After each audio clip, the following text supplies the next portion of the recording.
Programa Fora da Curva, jornalismo, crítica e diversidade. Bom dia, ouvinte da Rádio Universitária. Eu sou Maria Eduarda Rocha, jornalista e professora de Sociologia da UFPE. São 11h30 e está começando agora mais uma edição do Fora da Curva, que vai ser retransmitido às 10 da noite na nossa rádio pública. Nosso programa está sendo transmitido ao vivo pelo Facebook, na nossa página e na página 99 Universitária. Você pode participar pelas redes sociais. Antes de começar a conversa de hoje, eu queria pedir a você que está nos ouvindo que mande uma mensagem pelas nossas redes sociais dizendo onde e como você tem acompanhado Fora da Curva. É pelo rádio em casa? Em que lugar? É no carro? Diga pra gente, nós queremos ter a oportunidade de agradecer a sua audiência. Nosso tema de hoje é o momento de grande polarização política e ideológica que vivemos no Brasil. Os confrontos entre militantes de direita e de esquerda não se limitam mais às redes sociais. A violência agora também é física e chegou às universidades, espaços em que se espera o debate no campo das ideias. Alguns episódios revelam a dimensão da polarização político-ideológica que toma conta do país. Na Universidade Estadual do Rio de Janeiro, um grupo de extrema-direita invadiu uma aula especial, promovida pela pós-graduação em História, sobre os 100 anos da Revolução Russa. Os manifestantes de direita pregaram a volta da ditadura, ameaçaram alunos e professores e provocaram o encerramento do evento. Na Universidade Federal de Pernambuco, a exibição de um documentário sobre o filósofo conservador Olavo de Carvalho, que se tornou uma espécie de ideólogo da extrema-direita brasileira, terminou em confusão no Centro de Filosofia e Ciências Humanas, o Cefiche. Depois de muitas provocações, houve troca de socos e pontapés entre militantes de esquerda e integrantes de movimentos de direita, como os neonazistas, que foram assistir ao filme munidos de soqueiras e de porretes. Na confusão, um dos militantes de direita acabou ferido com um corte na cabeça. E anteontem, vimos mais uma guerra ideológica em torno de um seminário intitulado Os Fins da Democracia, promovido pelo Departamento de Filosofia da Universidade de São Paulo, a USP, em parceria com a Universidade da Califórnia e o Sesc Pompeia. Uma das convidadas para o evento foi Judith Butler, professora da Universidade da Califórnia, em Berkeley. Filósofa feminista, Butler é uma referência mundial nos estudos de gênero. Ela é associada à defesa dos direitos das mulheres, dos homossexuais e transgêneros. Por causa disso, manifestantes de extrema-direita tentaram cancelar a participação dela no evento com uma campanha pelas redes sociais. Mas como não conseguiram, foram para a frente do Sesc Pompeia protestar. Eles chegaram a queimar uma boneca que retratava a Judith Butler como uma bruxa. Um grupo de manifestantes favorável à presença dela também foi para a porta do Sesc Pompeia no dia da palestra. E a troca de insultos só não descambou para a violência física porque a polícia militar isolou os dois grupos. Estes são apenas alguns exemplos recentes, entre tantos episódios de ódio que temos visto no país.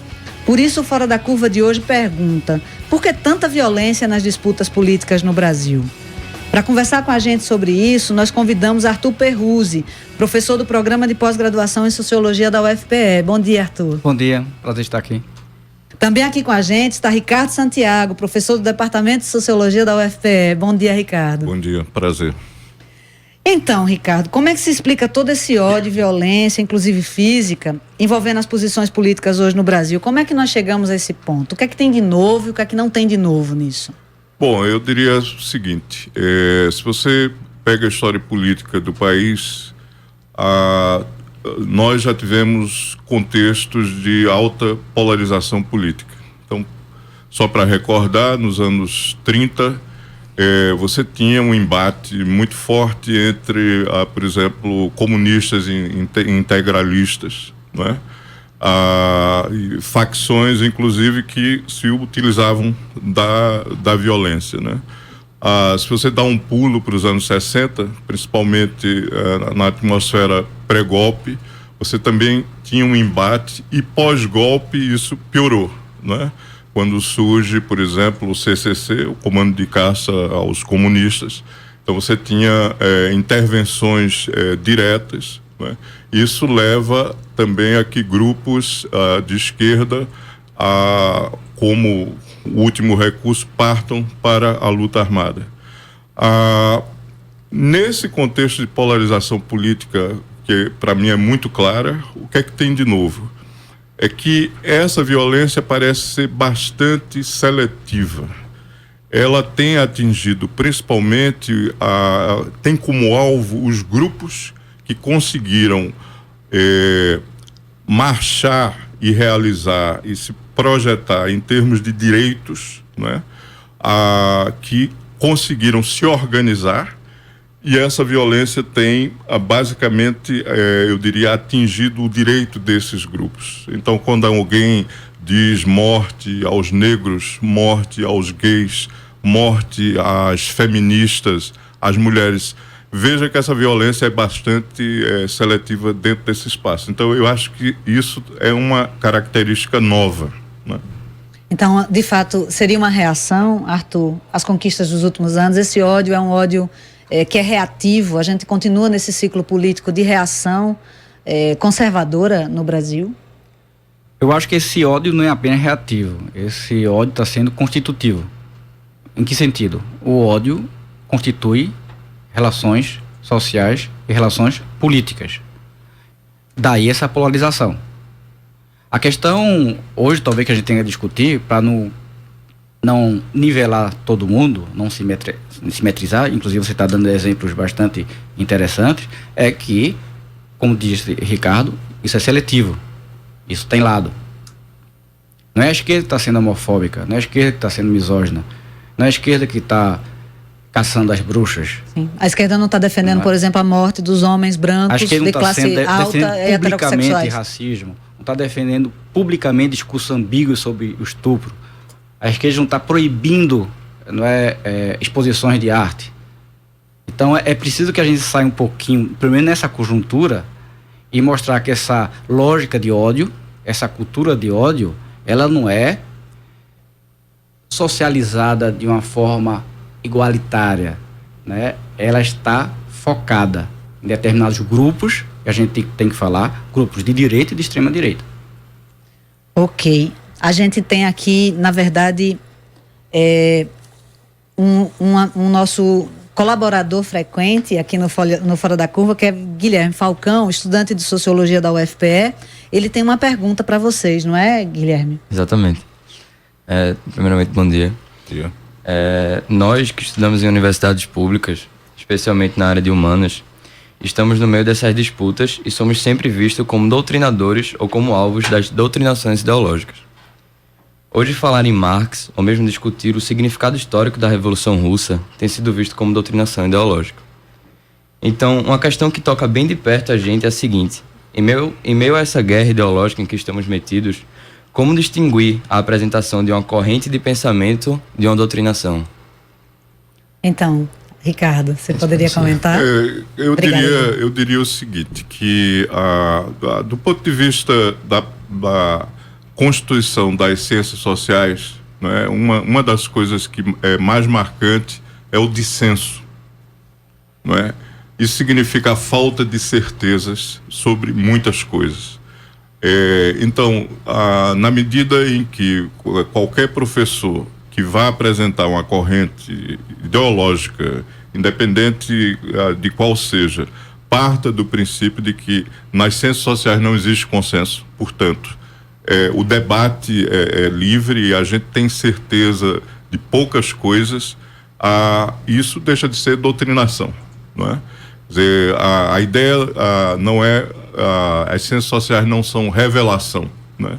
São construção sociais. Então, nesse sentido, eu acho que deixar aberto... Uma das características de uma coisa que não é doutrinação é o debate e a contradição, né?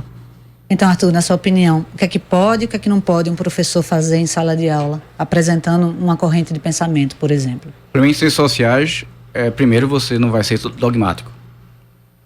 Dogma é o núcleo do autoritarismo. Então, se eu sou dogmático, eu vou apresentar diversas posições como a verdade, uma verdade mais absoluta. Ao mesmo tempo, você tem que respeitar, e o que a gente percebe nesse movimento é um desrespeito total à liberdade de cátedra. Sim. Mas a liberdade de cátedra, ela também tem limites. Eu não vou utilizar a liberdade de cátedra como estão utilizando a liberdade de expressão para defender né, racismo, para defender homofobia, para defender misoginia e por aí vai. E evidentemente que quando eu vou falar de um expoente, um grande pensador, que pode se colocar ou à esquerda ou à direita, que são termos problemáticos, é claro que como professor eu vou apresentar um determinado contexto. E esse contexto relacionado à docência em ciências sociais é um contexto que é apresentado de forma crítica.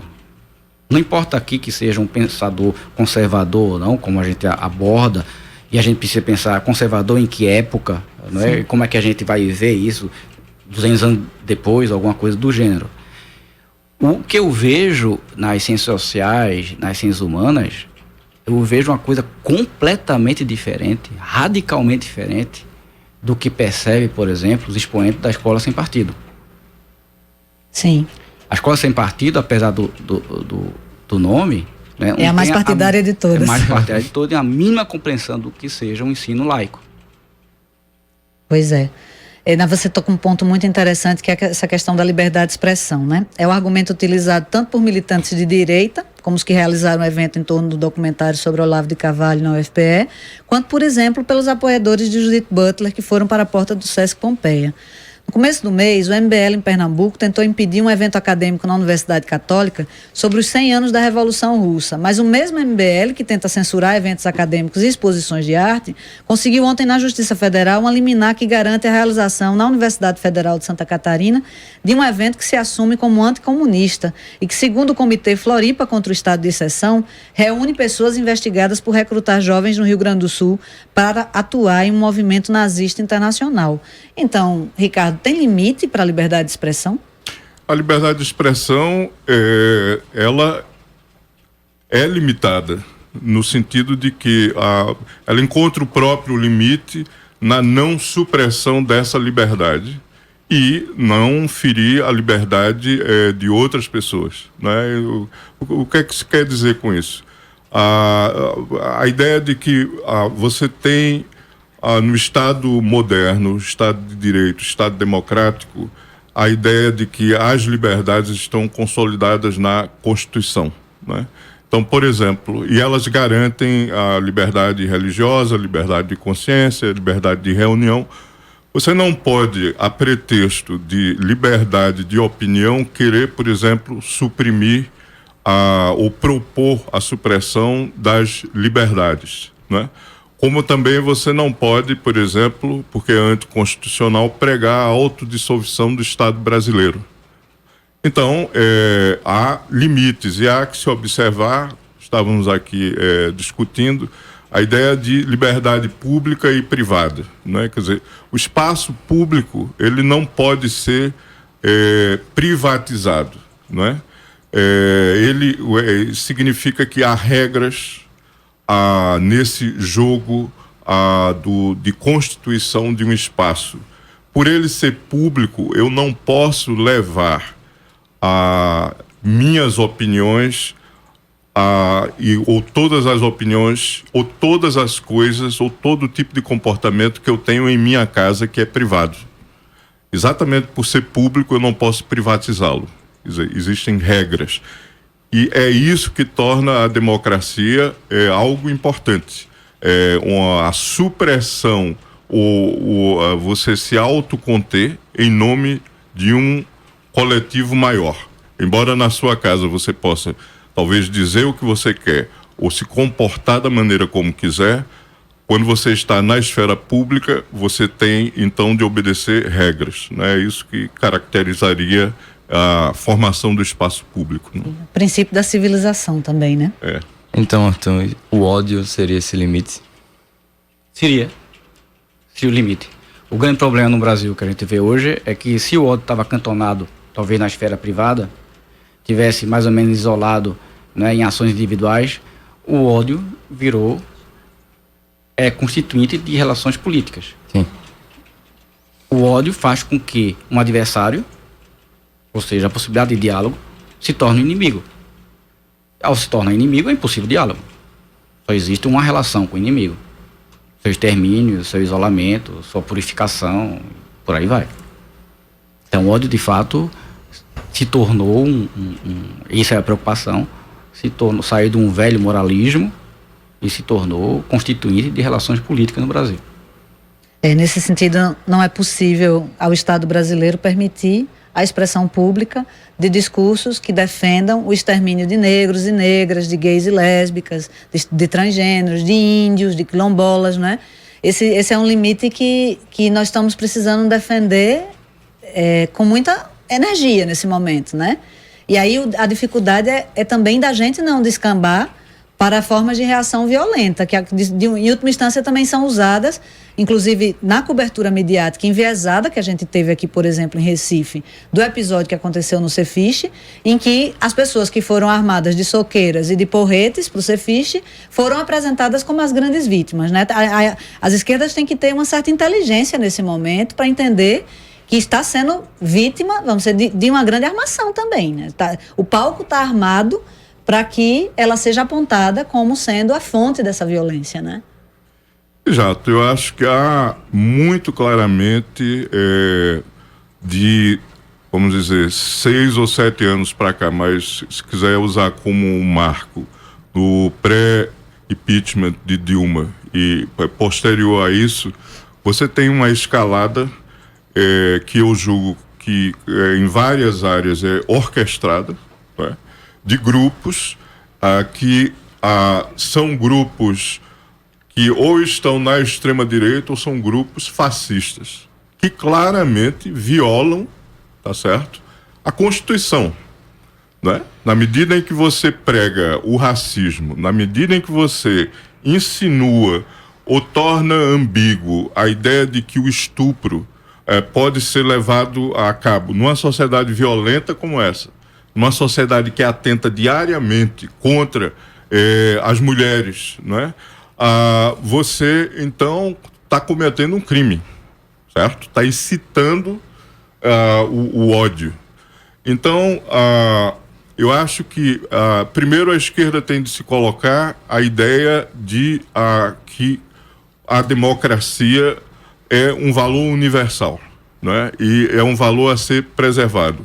E que corre risco, está em disputa, e que se ela desaparecer, quem vai desaparecer junto com ela vai ser a esquerda, né? Essa é uma das coisas. Segundo, não cair no jogo de achar que nós temos de responder fisicamente a qualquer tipo de provocação, principalmente na universidade. Na universidade, nós construímos com debate de ideias, e não o confronto tem de ser de ideias e não um confronto físico. Isso é um imperativo, né? É para trazer entrevistas com a visão crítica sobre o que está acontecendo no país, que o Fora da Curva está no ar, de segunda a sexta, aqui na Rádio Universitária, a nossa rádio pública. Programa Fora da Curva. Informação a serviço da maioria. Para você que sintonizou agora, nós estamos no estúdio com Arthur Perruzzi e Ricardo Santiago, professores do Departamento de Sociologia da UFPE. Estamos conversando hoje sobre os discursos de ódio, apelo à violência nas disputas políticas. Preocupados com esse cenário, professores, técnicos e estudantes da UFPE lançaram essa semana pelo Facebook o Manifesto de Criação do Comitê contra o Fascismo, pela Democracia e Liberdade. O comitê pretende, entre outras coisas, promover atividades e eventos acadêmicos que ajudem a entender a natureza do fascismo e a alertar a sociedade para os riscos que a democracia brasileira vem ocorrendo. O manifesto pode ser encontrado no perfil do comitê no Facebook e nós vamos disponibilizar o link em nossa página. A professora do Centro de Educação da UFPE e uma das coordenadoras do comitê, Fátima Cruz, fala sobre o que motivou a sua criação. Vamos ouvi-la. O Brasil está dividido nas opiniões, nas crenças, na política, nos projetos que queremos para a nação. Essa divisão que poderia ampliar e fortalecer a democracia pela pluralidade e diversidade, ao contrário, tem levado a comportamentos de ódio e de intolerância por indivíduos e grupos que usam essas práticas como fermento para a derrubada da nossa frágil democracia. A gente pensa que o fascismo só aconteceu na Alemanha e na Itália, mas essa ideologia ronda o nosso dia a dia. No jogo do poder da exclusão do outro diferente, a adesão a essa onda fascista se amplia e inspira práticas de agressão, desrespeito e violência. Entre os muitos exemplos recentes, Temos a perseguição política a partidos e a lideranças.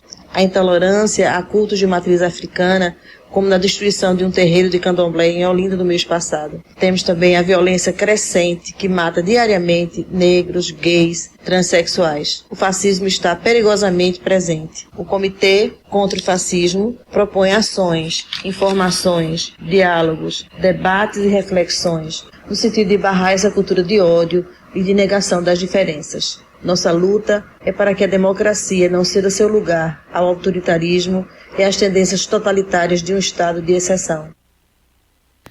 Então, Arthur, você pode explicar para a gente o que é o fascismo, em que medida essas manifestações na UERJ, no Sesc Pompeia, na UFPE, podem ser consideradas fascistas? Eu ainda acho que essa discussão é passível de pesquisa e de perscrutação mesmo. A gente precisa entender o que está acontecendo. Primeiro, se existe fascismo no Brasil, digamos que esse fascismo seria uma espécie de neofascismo. É diferente dos fascismos históricos. Por exemplo, é um tipo de lógica política que está prescindindo de partido, está utilizando a rede social. É um tipo de lógica política que é muito ambíguo em relação à questão fundamental do fascismo, que é o nacionalismo autoritário. Eu acho que a gente está diante de lógicas autoritárias e que talvez a gente possa agora começar a pensar que essas lógicas autoritárias, muito comuns no senso comum da sociedade brasileira, está se tornando aos poucos o que eu estou chamando de lógica totalitária. Ou seja, é um tipo de lógica que está sendo imposta como a única possível. É como se fosse uma espécie de imposição de um pensamento único, total, que englobe toda a sociedade, que não permita nenhuma diversidade, nenhuma alteridade. Porque uma lógica autoritária enquanto tal, ela não tem o desejo de totalização. O que a gente está percebendo nesses movimentos políticos é um desejo de totalização, purificação da política. Que daí está ligado ao extermínio do outro. Ao extermínio do outro e uma visão em que o outro vira o inimigo. O diferente vira o inimigo. Não é uma ironia, é uma contradição que justamente os movimentos que têm mais vocação para o totalitarismo são aqueles que se apregoam, que se dizem defensores da liberdade de expressão?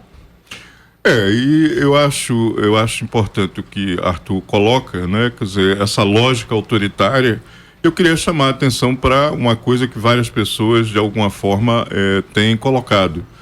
É que o Brasil é um país profundamente marcado pelo autoritarismo, né? Infelizmente, olhando a história política do país, o momento que nós estamos vivendo em termos políticos, né? Com a queda de Dilma, o golpe que foi dado contra ela, não é uma exceção, é a regra, né? Exceção foi o momento que vivemos em termos de uma democracia relativa, frágil, mas sendo construída, né? E não é por acaso que você tem uma reação e um ódio social, né? Todo um fermento que é levado a cabo também pelas elites, né? Então você tem uma lógica autoritária e você tem um ódio social. Ódio social que eu estou chamando aqui diz respeito àqueles setores que conseguiram avanços, tanto econômicos quanto políticos, e você tem setores na sociedade que reagem, né? Então é aquela coisa de você, esse povo frequentando o aeroporto que me incomoda. Agora a pessoa que trabalha na minha casa eu tenho de pagar FGTS para ela. Então há uma série de reações que se conjugam, que tem uma certa afinidade eletiva perversa dentro dessa lógica autoritária que permeia as relações sociais no Brasil. O mais trágico, talvez, né, seja que esse conservadorismo das elites esteja conseguindo, de certa maneira, galvanizar ou canalizar um conservadorismo que é muito presente nas classes populares, não é, Arthur? E como é que Bolsonaro entra nessa equação, por exemplo? O que eu acho curioso é o seguinte, daí essa minha dúvida em relação a esse neofascismo brasileiro. O fascismo histórico tinha um núcleo igualitário. E o fascismo histórico, ele não era necessariamente demofóbico, ou seja, um ódio ao povo, esse ódio social. O que a gente percebe nesse neofascismo, isso talvez seja um limite que precisa ser ultrapassado, é uma ojeriza, né, à população, ao pobre. E, ao mesmo tempo, não percebo, por causa do discurso mais racista, antidiversidade, eu não percebo um núcleo igualitário no neofascismo, digamos assim, brasileiro. Há um limite. Esse limite dessa extrema-direita, digamos assim, é parecido com o limite da direita liberal. O liberalismo brasileiro tem uma maldição. Tem ojeriza povo. Não consegue ter uma articulação política do ponto de vista programático para resolver, por exemplo, um problema que é fundamental para entender o Brasil, inclusive, como categoria, inclusive, da sociologia, que é a desigualdade. Então, esse liberalismo sem povo, né? Esse neofascismo sem igualdade. Eu acho que tem um limite político aí, que eu acho que o próprio Bolsonaro está tentando ultrapassá-lo, fazendo uma espécie de recauchutamento da sua imagem, seja em relação a um programa político ultraliberal, seja amenizando, digamos assim, seus discursos mais francamente homofóbicos, ambíguos em relação à questão racial, seus discursos ambíguos em relação à misoginia, etc. e tal. É quem não te conhece que te compre, né? Agora, essa sua fala é boa para trazer a gente um pouquinho de esperança, né? Em relação aos limites de crescimento dessa onda ultraconservadora. E aí, só para finalizar, eu queria perguntar a vocês como é que a gente pode enfrentar toda essa violência, né? Especialmente na universidade, que tem sido muito o alvo desses ataques. Eu acho que a gente tem de, primeiro, dialogar, né? Esclarecer. Como professor, como professores, né? Você tem de deixar claro para os seus alunos, primeiro, que a sua prática é do diálogo. Segundo, reafirmar o valor da liberdade e da democracia, fazendo notar que ninguém, em nome da democracia, pode pregar a liberdade para depois querer suprimi-la, né? E eu diria que, em terceiro lugar, é tentar ser crítico e reunir forças que queiram pluralizar a sociedade e não simplesmente, vamos dizer, torná-la uma coisa só, né? Porque a sociedade em si, ela é plural, né? Arthur? Eu acho que claro, encampando o discurso de Ricardo, é defender com unhas e dentes o espaço público e tentar mostrar que o espaço público não se reduz a uma dicotomia entre esquerda e direita. O espaço público está ligado à democracia como valor universal. Está ligado à defesa do pluralismo, da diversidade, da laicidade. Então, a gente tem que centrar para patrocinar, digamos assim, para produzir o diálogo, a gente tem que defender, de fato, o espaço público universitário. Eu queria agradecer muito a vocês, a gente já está chegando ao final, mas antes, Júlia Mello, que é estudante de jornalismo e integra a nossa equipe, tem mais informações. Júlia. A gente vai começar falando sobre o Comitê contra o Fascismo pela Democracia e Liberdade da UFPE promove uma roda de diálogo na quinta-feira, dia 23 de novembro, a partir das 8h30 da manhã, no auditório do Centro de Educação na cidade universitária. A entrada é livre e você já pode se programar para participar. O tema da roda de diálogo é Fascismo e suas repercussões. Você pode fazer contato e acompanhar as atividades do comitê pela página do Facebook. E esta sexta-feira, 10 de novembro, é Dia Nacional de Protesto contra a Reforma Trabalhista, que entra em vigor no próximo sábado, dia 11. Em Recife, centrais sindicais e movimentos sociais realizam um ato de protesto e uma grande assembleia da classe trabalhadora na Praça do Derby, a partir das 9 da manhã. O Fora da Curva de amanhã vai acompanhar ao vivo a movimentação no Derby e no estúdio, nossos convidados vão discutir como fica a situação do trabalhador depois que entrar em vigor a reforma. De acordo com especialistas que já participaram de outras edições sobre o tema, a reforma trabalhista aprovada pelo Congresso Nacional acaba na prática com a CLT, a consolidação das leis de trabalho. E no começo a gente fez a pergunta, né, para os ouvintes falarem como acompanham a gente. Nós recebemos o feedback de alguns ouvintes. Bezerra Adriano César, que ouve a gente de Caruaru, que assiste a gente pelo Facebook, né? A gente queria agradecer a audiência dele. E também de Marlene Coutinho, que falou que assiste a gente pelo Facebook também e acompanha a gente lá de Gravatá. Isso aí, o Fora da Curva vai dominar o mundo. Antes de encerrar, Fora da Curva parabeniza o radialista Hugo Martins, nosso colega aqui da Rádio Universitária, que hoje foi homenageado na Assembleia Legislativa de Pernambuco pelos 50 anos do seu programa O Tema é Frevo. A gente fica por aqui. O Fora da Curva de hoje teve a produção de Ivana Fechini, com a colaboração de Júlia Mello, Guilherme Falcão e Dani Marreira, que também ficaram nas redes sociais. Os trabalhos técnicos foram de Chico Rocha. Esta foi a edição do dia 9 de novembro de 2017, que vai ser retransmitida pela nossa rádio pública às 10 da noite. Acompanhe também o programa Fora da Curva nas redes sociais, porque a gente continua divulgando por lá muita informação que você não encontra por aí. Até a próxima.